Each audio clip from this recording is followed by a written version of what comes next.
Bienvenidos y bienvenidas a todos al programa Resurgir, nuevo episodio. Me estoy yendo al barrio de Saavedra, diluviando, acá en la ciudad de Buenos Aires diluvia. Así que bueno, coordinamos justo hoy con Georgie para hacerle algunas preguntas, así que acompáñenme en esta nueva aventura. Y ahora sí estamos adentro de la casa de Georgie. Gracias, Georgie, por abrirnos las puertas, por poder entrevistarte. Estas preguntas están preparadas para, bueno, lo que vos atravesaste, cómo resurgiste. Estamos en el barrio de Saavedra, hermosa vista, con la tormenta de fondo. Así que, ¿cómo te estás sintiendo, Georgie, al iniciar esta conversación? Bueno, en realidad muy bien, muy agradecida de ser entrevistada por vos y bueno, que fluya esta entrevista y para mí es un placer. Así que bueno, vamos a ver qué surge. Gracias, Georgie. Vamos para eso. Bueno, ahora sí, Georgie. Gracias nuevamente por invitarme a tu espacio, a tu casa. Y bueno, vamos a empezar por la primera pregunta. ¿Estás lista? Sí, estoy preparada. ¿Quién es Georgie hoy después de todo lo que atravesaste? Qué pregunta, ya arrancamos. ¿Quién es Georgie hoy? Diría que una persona más consciente, estando más en presencia, después de todo lo que atravesé, veo las cosas desde otra perspectiva. No significa que lo haya olvidado, sino que lo puedo observar desde otro lugar y siento que crecí, que me enseñó muchísimo a evolucionar y a crecer como persona. Bueno, entonces vamos ahí. Yo sé algo, muy que lo escuché de fondo, pero bueno, vamos a ir introduciéndonos en tu historia, en esto que ahora sos más consciente. ¿Quién eras antes de empezar a tener conflictos con la alimentación? Era una adolescente rebelde, que creía que estaba completa, que era feliz, que todo lo que hacía estaba bien y sin embargo por dentro estaba completamente vacía, necesitaba atención todo el tiempo. Eh, Creía que era normal todo lo que me pasaba, lo que vivía o lo que sentía y sin embargo, bueno, después se desencadenó todo el tema de la exigencia y el control de la comida. Cuando hablas de adolescencia, ¿qué edad aproximadamente tenías? Eh, 14, 15 por ahí, estaba en el secundario y yo hice un secundario en doble escolaridad. A la mañana tenía bachiller y a la tarde hacía danza clásica, contemporánea, música. Y el tema empezó cuando empecé a ver muy seguido frente al espejo y a compararme con mis compañeras de ese momento, ¿no? Y en las clases de danza, que estaba siempre en malla, con unas medias, fue como, bueno, fue un proceso. ¿Recordás cuándo empezaste a mirar tu cuerpo o la comida de una manera diferente? Eh, Creo que más o menos fue a los 15, en mi cumpleaños de 15, eh, que había asistido a los cumpleaños de 15 de mis compañeras y yo las veía como hermosas, con un cuerpo divino para ese momento y cuando llegó mi cumpleaños no sentí lo mismo, me vi como en desventaja, me vi gorda, no me gustaba la imagen que me devolvía el espejo. Incluso mi mejor amiga de ese momento era mucho más delgada que yo, así que estaba todo el tiempo comparándome, porque éramos casi hermanas, digamos, ¿no? De vida, porque pasábamos mucho tiempo juntas. Y ahí empecé a, primero a pedirle a mi mamá el tema de que me llevara a la nutricionista, para ver si de esa forma podía achicar los platos de comida que yo hacía o que fueran diferentes y empezar a sacar alimentos que desde mi perspectiva me engordaban. Y ahí fue como que empecé a tomar otra noción de lo que era la comida. A partir de los 15, más o Sí, menos, ahí a fue partir de los la 15, comparación. exacto. Uh-huh. ¿Qué sentías emocionalmente con esa comparación? Angustia, tristeza, eh, sobre todo angustia, porque me sentía triste estar pensando en eso, aunque no me daba cuenta, que lo hacía constantemente, era de forma inconsciente, pero me sentía vacía y con mucha angustia por dentro. Uh-huh. ¿Cuál fue el momento más difícil con relación a la alimentación? No sé si hubo un momento difícil, creo que el todo era difícil, eh, porque no solo era en mi casa en el momento de la comida, sino cuando iba a alguna reunión, en donde siempre había un alimento para compartir, era enfrentarme a eso todo el tiempo. El poder que tenía ese plato de comida, así sea una galletita o una fuente de fideos, no sé, como para poner un ejemplo, era ese plato que estaba completamente en control de mí en cuanto a las calorías que tenía, lo que podía llegar a engordar, lo que tenía que comer, lo que la gente no me viera si no comía o si comía mucho, qué iban a pensar, yo cómo me iba a sentir, era todo. Era todo referente a un alimento, era todo el mundo había cambiado, todo mi mundo había cambiado en ese aspecto. ¿Y a qué edad más o menos ya empezó eso, a cambiar todo tu mundo, ya a sentirlo de esa manera?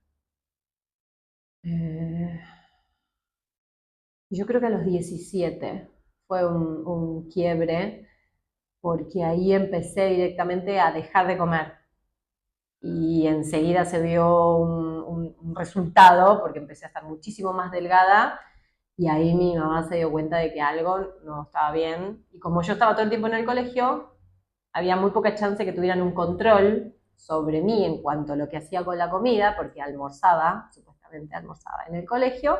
Entonces creo que fue a los 17 que incluso había empezado a pagar el viaje de egresados a Bariloche y no fui. No, me lo sacaron.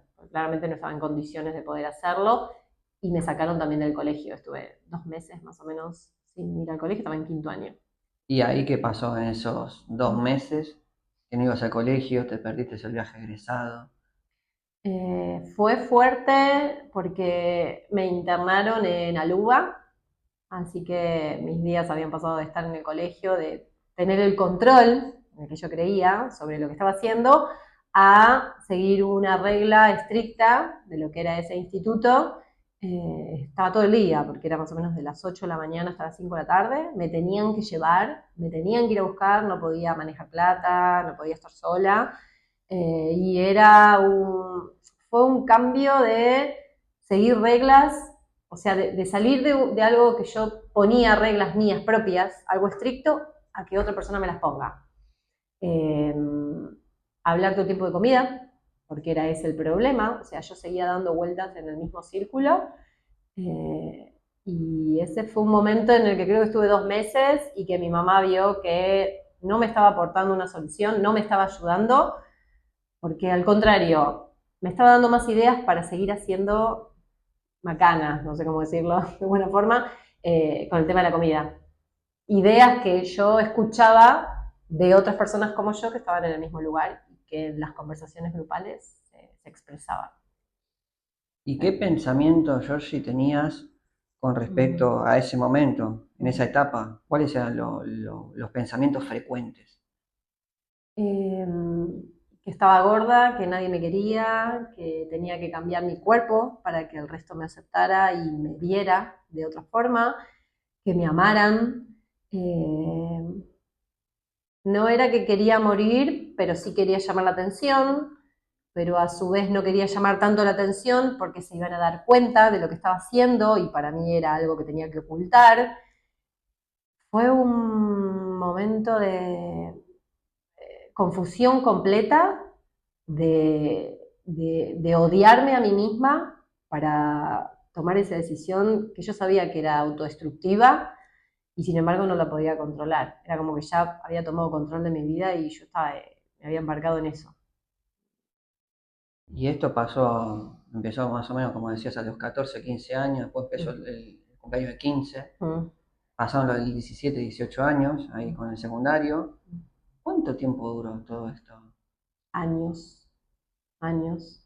Porque después de dejar de comer durante mucho tiempo, empecé por el otro lado que fue a vomitar.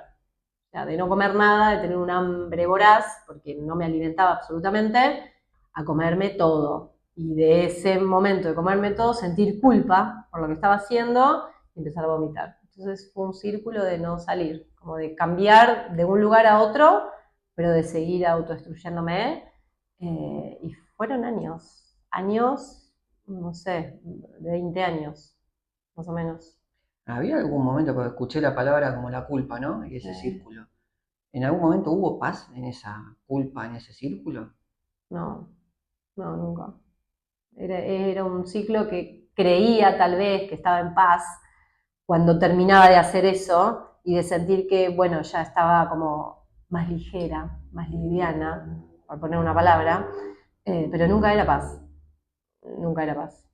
Si no estaba controlando las calorías que tenía un paquete, estaba pensando cuántas calorías tenía un plato de comida, siempre estaba pensando en la comida, o sea, no vivía, pues siempre estaba pensando en lo que iba a comer, y que siempre había un momento en el que me iba a sentar frente a un plato. Durante el día lo hacemos un montón de veces, en ese momento era lo peor que me podía pasar a mí. Y a la par también, pensando en el plato, también había espejo, te veías el cuerpo. ¿Sí?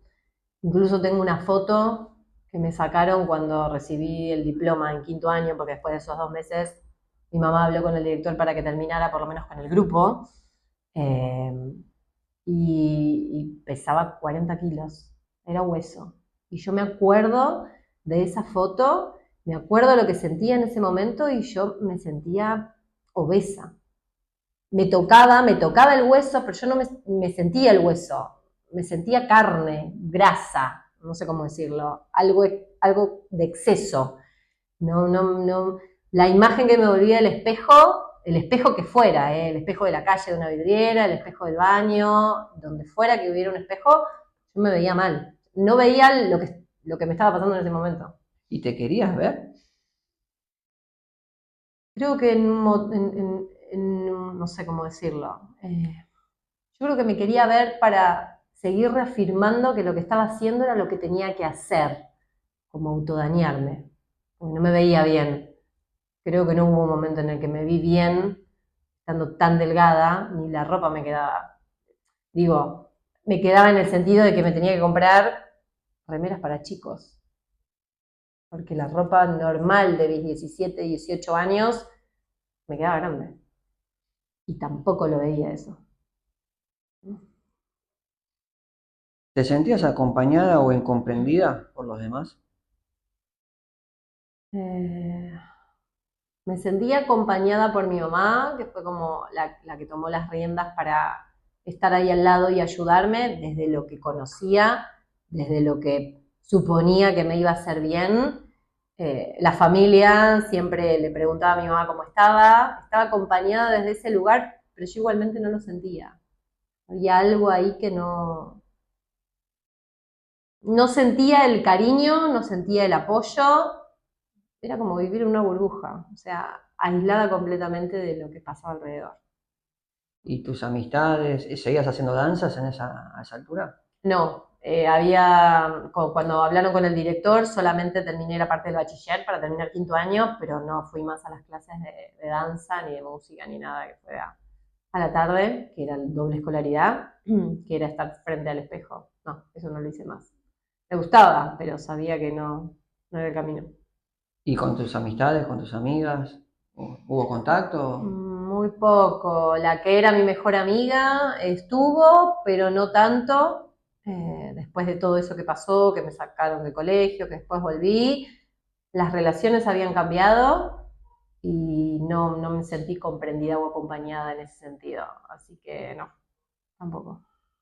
Y en esa situación en la que estabas, ¿no? Muy adentro tuyo, ¿no? Con esa burbuja tuya interna. ¿Sentí que afectó los vínculos con las otras personas en el proceso interno?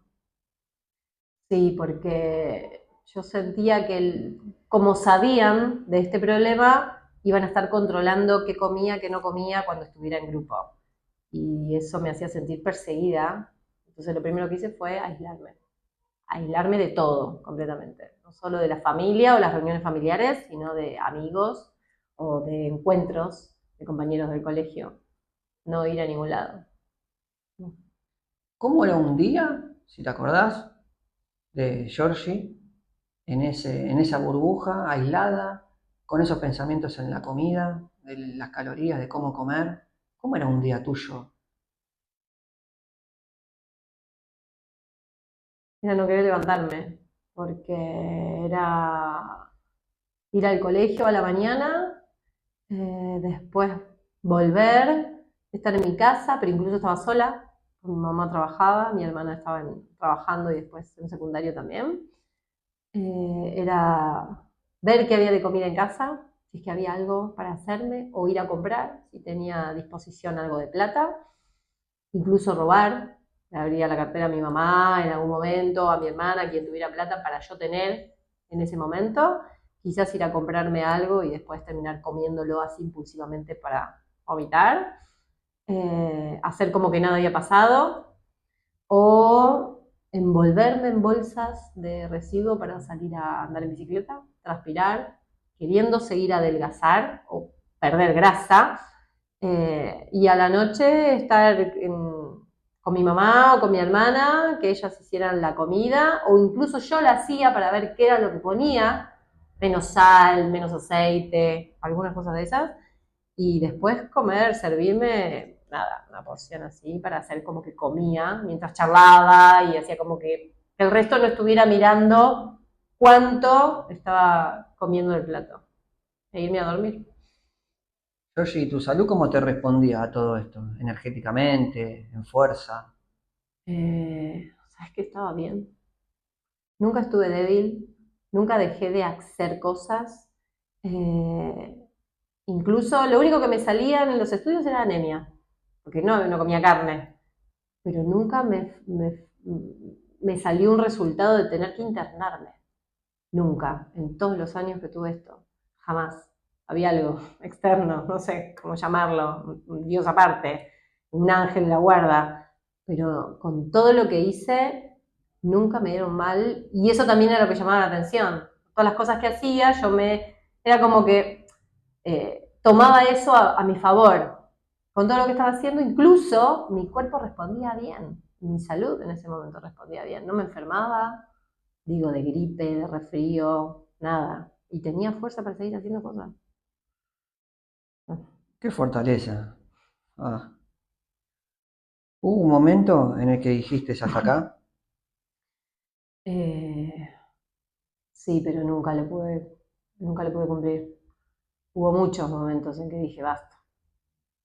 Terminaba cansada mentalmente, sabía que estaba mal, sabía que en cualquier momento me podía pasar cualquier cosa, tipo, no sé, un paro cardíaco y morirme, que me agarrara cáncer de garganta, pulmón, no sé, algo, que el cuerpo diera alguna señal como, basta, o sea, cortala acá de raíz, pero no, tenía ese miedo, pero por otro lado no podía dejar de hacerlo.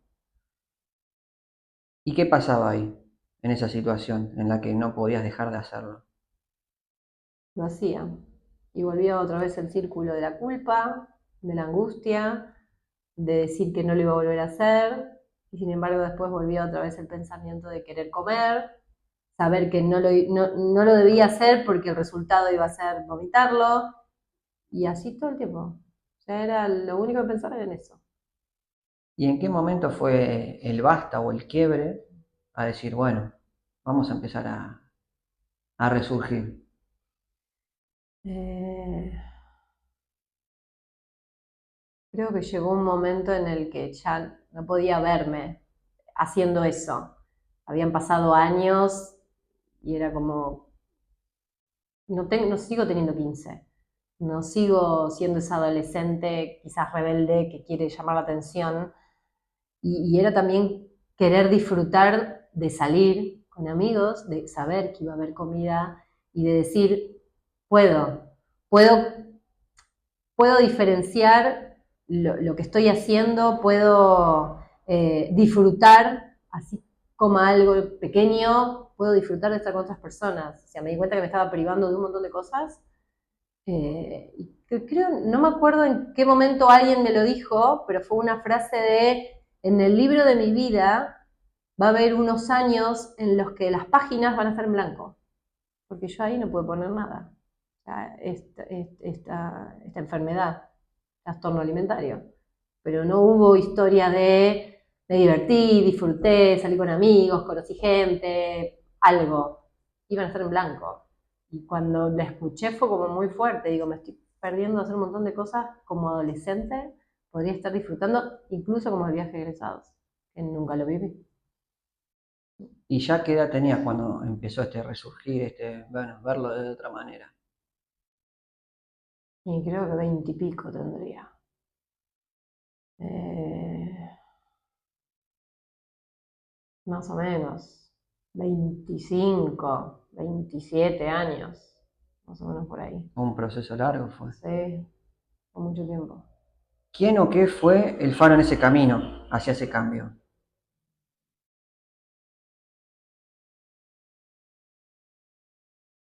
Nunca me puse a pensar eso. ¿Qué fue ese faro? ¿O qué fue? ¿Sabes que no lo sé? Nunca lo pensé. Creo que no se mostró tan claramente como para tenerlo, pero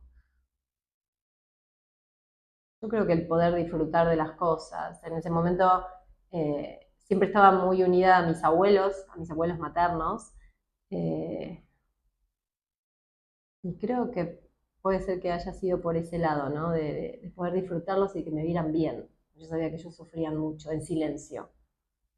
Creo que ellos fueron un faro. Podría ser ellos, sí. Wow, Georgie, Mm, qué lindo. Qué bueno que también surjan estas entrevistas y que sí, surja esto acá, tal cual. de preguntas que capaz que nunca se hicieron. No. Eh, Así que bueno, gracias por todo lo que estás compartiendo. Si te gusta este video, dale me gusta, suscríbete al canal, comentá, que bueno, esto es parte para todos. Así que bueno, sigamos con la siguiente pregunta. ¿Qué fue lo más desafiante de empezar a resurgir? Poder tomar el control de lo que era mi vida y no dárselo al plato de comida. Eso fue lo más desafiante. Volver a mí, volver a lo que yo quería, a quererme, a mirarme, a valorarme. Eso estaba completamente dañado. Eso fue lo más difícil de poder hacer. Y que también llevó años. No fue un día para el otro volver a como estaba antes de todo eso. Fue un proceso. Muchas recaídas en ese control, en eso hubo recaídas. Muchos, sí. Era creer que tenía el control o que tenía el poder para sacar eso de mi vida y sin embargo en algún momento de, ¿cómo decirte? Quizás tenía algún problema o alguna discusión con alguien, algo que desembocaba en alguna emoción, siempre o de angustia o de tristeza, volver a recaer en eso. Como que asociaba esa recaída emocional otra vez a la comida, que en realidad había sido algo emocional también, ¿no? Sí. ¿Cómo fue reconstruirte desde lo físico a lo emocional? Y Mm. bueno, en un momento hablaste también de esto de tu ángel de la guarda, entonces bueno, vamos a poner el plano espiritual también. ¿Cómo fue? Creo que empezar no sé, se presentaron sincronicidades de la vida. Se presentaron situaciones para que encarrile hacia otro lugar. Primero fue el yoga, que fue en el año 2000. Yo todavía estaba en ese proceso de pasarla mal. Eh, no sé cómo fue, había un estudio cerca de mi casa donde vivía en Ramos Mejía y empecé a ir a hacer yoga, a ver de qué se trata esto. Como fueron muchos años de estar completamente comprometida con eso, que me sentía que me hacía bien, que me conectaba conmigo y muchos meses de no querer ni agarrar el mat, que estaba en una pared, en una esquina y no querer ni verlo. Y después volver, fue como un ida y vuelta muy lento, de empezar a conectarme con el ejercicio físico desde el lugar del disfrute, porque siempre me gustó andar en bicicleta, y de no hacerlo para quemar calorías, sino para disfrutar del paseo que estaba haciendo. Fue conectarme con actividades físicas, qué loco, porque todo empezó con eso, pero desde otro lugar, desde el lugar del disfrute y de no pensar que lo estaba haciendo para perder peso, sino para disfrutarlo, así sea 5 minutos, y encontré gente en esos ambientes en las que también creo que me ayudó a compartirlo desde otro lugar. ¿Sí? Y emocionalmente, ¿qué pasaba ahí? Y era un sube y baja emocional. porque era todo muy intenso. O mucha, así como estaba muy angustiada, estaba muy alegre. Era como, no había un punto medio. Y en los puntos donde estaba hacia abajo, hacia la angustia o hacia la bronca, sabía que era una puerta abierta para volver a recaer de nuevo. Entonces era encontrar un equilibrio de disfrutar o transitarlas, mejor dicho, las emociones, pero en un lugar un poco más estable, que no fuera todo tan impulsivo, tan explosivo. ¿Sí? ¿Sentías explosión ahí? Era todo muy arriba o todo muy abajo, era todo un drama o era una alegría saltante, era mucho. Hoy, ¿cómo vivís tu relación con la comida, con tu cuerpo y con vos mismo? Y hoy es un día a día, porque sé que puede haber una puerta que estuvo ahí siempre como esperando para que la abra y volver a eso, que ya no lo quiero más. Y es un día a día de mirarme al espejo y valorar lo que soy, saber que tengo el poder de elegir, que eso está en mí, quererme y aceptarme, que eso fue lo que más me costó, quererme a mí misma, no por la mirada del otro, sino por mi propia mirada, y disfrutar de lo que estoy y elegir lo que estoy comiendo, que puede ser que quiera comer algo como no, o alguien está compartiendo un asado y no como carne, pero sí puedo comer, no sé, pollo, no carne roja, pero y puedo estar compartiendo con otras personas. Y las personas que me conocen ahora saben mi historia y en ningún momento me excluyen por querer comer una verdura o porque, no sé, querer tomar agua en lugar de alcohol. Es como que los grupos se fueron dando también, ¿no? Como para eh, ser conscientes de que si a alguien le pasó algo, en este caso a mí, que me pasó esto, aceptar también, o verme si en algún momento no me siento incómoda o tomo la decisión de salir a caminar, voy a tomar aire, por algo es interno, y que también me acompañan. Creo que por eso digo, es un día a día de reforzar esa idea de valorarme y de quererme a mí misma. Acá se me vienen dos preguntas, ¿no? Primero vamos a empezar por una. ¿Cómo es ahora? Antes hablaste de la explosión, ¿no? Y esa sub y baja emocional. Hoy, ya con esto transcurrido y sabiendo que está esa puerta ahí, porque va a estar, porque fue algo que se transitó mucho tiempo. ¿Cómo es hoy esas emociones? ¿Cómo son? No, no son tan explosivas. Puedo disfrutar con mucha euforia, una alegría, pero sabiendo que si estoy triste, aceptar esa tristeza, sentirla, sin tratar de ponerle mente para ver por qué vino, para qué está acá, qué me viene a enseñar. Primero sentirla y saber que para transitarla tengo que pasar justo por el medio, no puedo esquivar eso, porque sé que si lo esquivo después puede desencadenar en otra cosa o incluso sostenerlo y que se vaya ampliando. Entonces, creo que con todo esto, herramientas, he aprendido a transitarlas de otra forma. Disfrutar cuando estoy contenta, cuando estoy alegre y sentir y permitirme vivir cuando viene alguna emoción de tristeza o de bronca sin querer analizarla. Queriendo compartir, Georgie, en esto de Gracias. la aceptación.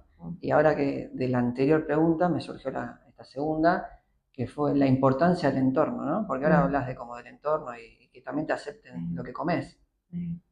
¿Qué puedes opinar de los entornos, los contextos en los que frecuentamos? Ahora creo que son por elección, ¿no? Y por afinidad, que es que ya no hay problema en decir no me siento cómoda en este lugar, no voy, independientemente de lo que la otra persona le haga sentido o no. Pero creo que todo este proceso también me llevó a conocer ambientes, incluso, ¿no? En el máster, en talleres, en retiros, compañeros que conocí en otros trabajos y que después nos hicimos más afines por el deporte, incluso baile, porque después de muchos años empecé a bailar salsa y a aprender. Y creo que todo eso me llevó a conectarme desde otro lugar y a rodearme de personas que suman, que tienen otra mirada, ¿no? Que no es esa de enjuiciar, sino de acompañar. ¿Sí? Wow, Mm. qué bueno esto de lindo de no enjuiciar, sino acompañar. Y bueno, dado que transitaste, todavía me quedan algunas preguntitas más Ujú. para cerrar esta entrevista, pero dado que atravesaste todo esto y lo estás viviendo de esta aceptación, ¿cómo hoy, qué brindaba? Escuché el yoga, sos profe de yoga, ¿no? Sí, también. Eh, ¿Qué brindas vos hoy en día en servicios para acompañar estos procesos de, capaz que alguien que te está escuchando se sienta identificado, identificada, o está pasando eso, y bueno, y vos ya lo atravesaste y seguís estando ahí como esa puerta está ahí, pero ya la viste. ¿Cómo te contactan? ¿Qué servicio tenés disponible como para acompañar esos procesos? Bueno, sí, como dijiste, todos estos años estudié yoga, soy maestra de yoga y meditación, estudié coaching ontológico, hice el máster potencial humano y fui uniendo todo eso, mi amor por el baile, por el deporte también, por la lectura. Así que en realidad lo que brindo ahora es un programa para acompañar estos procesos porque en todo mi camino me di cuenta que cada cosa era aislada, ¿no? Era de forma individual. El cuerpo, la comida, la parte de la mente, con psicólogos o con psiquiatras, y no había algo que unificara todo y detectara a ver dónde está el problema que es más profundo y es emocional, no es solo un plato de comida, no es nutrición en ese caso, y acompañar desde un proceso unificando el todo, ¿no? Mente, cuerpo, emociones, por eso también es yoga, esta parte de unión, y de a través del programa que se llama Cuerpo en Paz, acompañar a la persona para que se identifique primero, para que pueda entender qué es lo que está pasando a través del movimiento, de conectarse con su ser, que lo primero que hacemos es bloquearnos y ver otra cosa, que no es lo que nos está enfrentando el espejo, y también hacer todo el proceso mental a través del coaching, PNL, psicoterapia y emocionalmente también conectarnos con ese silencio que a veces necesitamos de no estar escuchando nuestra mente, que nosotros mismos somos nuestros propios diablos, digamos, ¿no? Que nos enjuicia, es nuestra propia voz la que nos dice qué es lo que deberíamos hacer o que estamos haciendo mal. Entonces el programa acompaña este proceso para que la persona pueda volver a conectarse con eso que perdió en su momento, ¿no? Y que el poder lo tiene la persona. Todo el valor y el poder está en la persona, no lo tiene que buscar afuera. Es volver a reconectar, volver a casa, ¿no? Volver al hogar, volver hacia adentro. Wow, Uh-huh. wow, Georgie, qué lindo. Volver a casa, volver al hogar. Cuántas palabras que trajiste, ¿no? Y qué lindo cuando una persona lo atraviesa y resurge, porque te das cuenta cuando una persona realmente lo habla desde otro lugar. Si le pudieras hablar a esa Georgie del pasado, ¿no? Como también le podrías hablar a una persona que capaz que lo está vivenciando todo esto. ¿Qué le dirías desde la mujer que sois hoy? Que no estás sola, que hay muchas personas que pasan por eso, que no se aísle, que pida ayuda, que no se avergüence por lo que está sintiendo, eh, que, que aunque te descarriles en algún momento no significa que pierdas el rumbo completamente y que al final del camino hay una solución y es un volver a encontrarse, que está ahí, es simplemente que quizás el proceso va a ser más largo, va a ser más corto, va a ser más difícil, va a ser más fácil, va a tener muchos obstáculos o no, pero que el camino de vuelta a casa está ahí, está disponible, es simplemente permitirse. El camino de vuelta a casa, qué lindo. Y justo ahora te cerrando, y ya por última pregunta, que se está dando y lo voy a estar cerrando así, porque me gusta la idea. ¿Qué frase podés decir para que quede? Una frase que te identifique y digas, bueno, con esta frase podría cerrar esta entrevista. Una frase. O un mensaje, un concepto, para no ponerlo tan así. Eh, Mira, algo que ayer estuve justo haciendo una terapia y surgió esta frase y me la apropio, que es no cerrar los ojos, sino abrirlos para poder vernos. Wow, Ujú. qué lindo, ¿no? Abrir los ojos y poder Vernos. vernos. Ujú. Georgie, muchísimas gracias por esta nota y bueno, vamos a hacer un cierre más formal, como vengo Ok. diciendo, así que bueno, agradecido por todo lo que pasó en estas preguntas y estas respuestas. Un placer haber estado acá y te agradezco muchísimo. Bueno, Georgie, muchísimas gracias. Terrible nota, terrible testimonio. Espero que les haya gustado, servido. Quien se siente identificado, bueno, ya sabe que acá Georgie acompaña esos procesos. Y bueno, te quiero preguntar, última pregunta de todas estas, ¿cómo te estás sintiendo al finalizar esta entrevista? La verdad que muy tranquila. No sabía con qué pregunta ibas a salir o por dónde. El hilo conductor ya lo sabía, pero bueno, no sabía que iba a ver ahí de preguntas para poder saber un poquito más, pero la verdad que me sentí muy cómoda, muy tranquila y me encantó. Fue un placer poder hablar de esto también. Ujú. Muchas gracias nuevamente Gracias. por invitarme a tu Gracias. casa. Y bueno, si les gustó el video, denle like, suscríbanse, compartan, dado que este canal está creado para empoderar a las personas, para que sepan que todos tenemos el poder de resurgir, todos tenemos ese compromiso de poder resurgir tanto como resurgió Gracias. acá George. Un Muchas placer. gracias. Ah, y antes de cerrarlo, cuídate, priorizate, respetate, valorate y amate.